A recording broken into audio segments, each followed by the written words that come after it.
Bonjour à toutes et à tous. Un petit point rapide sur la correction Tipex que je vous propose, que je vous ai envoyé. Donc, une première partie sur la publicité et la confiance du consommateur accordée à la publicité. On constate que ce sont surtout les recommandations et les avis des consommateurs qui ont toute la confiance des consommateurs. Ensuite, Tipex et la chasse et le chasseur d'ours, donc qui est à l'origine de la communication, c'est qui est l'émetteur. La cible visée, une population jeune, donc avec les scolaires. Le support de communication, c'est une vidéo diffusée sur YouTube, donc il fallait bien le signaler. C'est cohérent avec la cible puisque Internet est un média largement utilisé par les jeunes, notamment YouTube. Alors, pourquoi cette campagne appartient au marketing viral? Donc déjà, on reprend la définition du marketing viral. Ça permet à l'entreprise de bénéficier de la collaboration volontaire des internautes. Donc ça, c'est très important, c'est la collaboration volontaire.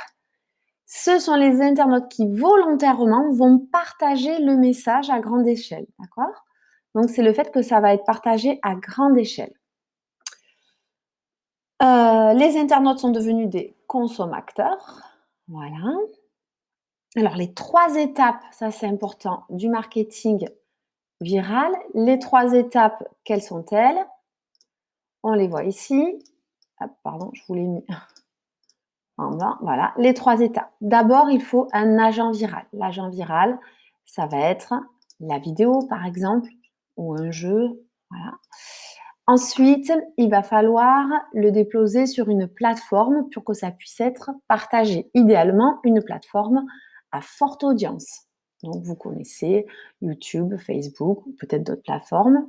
Et ensuite, eh bien, la personne, la cible du message va être contaminée. L'internaute va être contaminé et il va devenir contaminateur à son tour, grâce notamment aux médias sociaux, puisqu'il va pouvoir partager le média qu'il a reçu. Alors, en anglais, partager, ça se dit share. Et tweet, qu'est-ce que ça veut dire? Eh bien, avec Twitter, ce sont les petits gazouillis d'ailleurs. Share permet de partager la vidéo et tweet, c'est sur Twitter. Alors, qu'est-ce qu'une campagne virale réussie? Donc là, il fallait aller chercher les justificatifs dans les annexes en prenant les chiffres, 36 heures, 1 million de vues. Voilà, donc là, je vous ai mis tous les éléments. Il faut les reprendre en détail.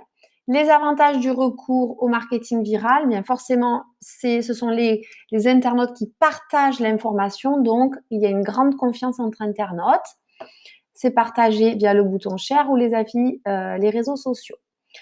Autre avantage, c'est peu coûteux. Ça permet de développer rapidement la notoriété et c'est une image positive pour la marque. D'accord? Pourquoi Tipex a reconduit la campagne du chasseur et de l'ours en 2012? Bien parce que ça avait parfaitement réussi avec 50 millions de personnes dans le monde qui ont été touchées par cette campagne. D'accord? Je vous laisse lire la suite. Quels sont les risques?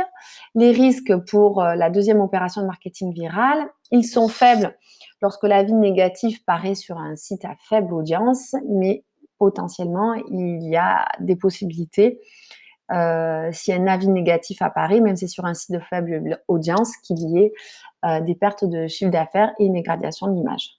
La problématique de la QRPG, le marketing viral est-il l'avenir de la communication commerciale? Déjà, on rappelle que le marketing viral, c'est un moyen de communication, ok, que ça fait le buzz, d'accord.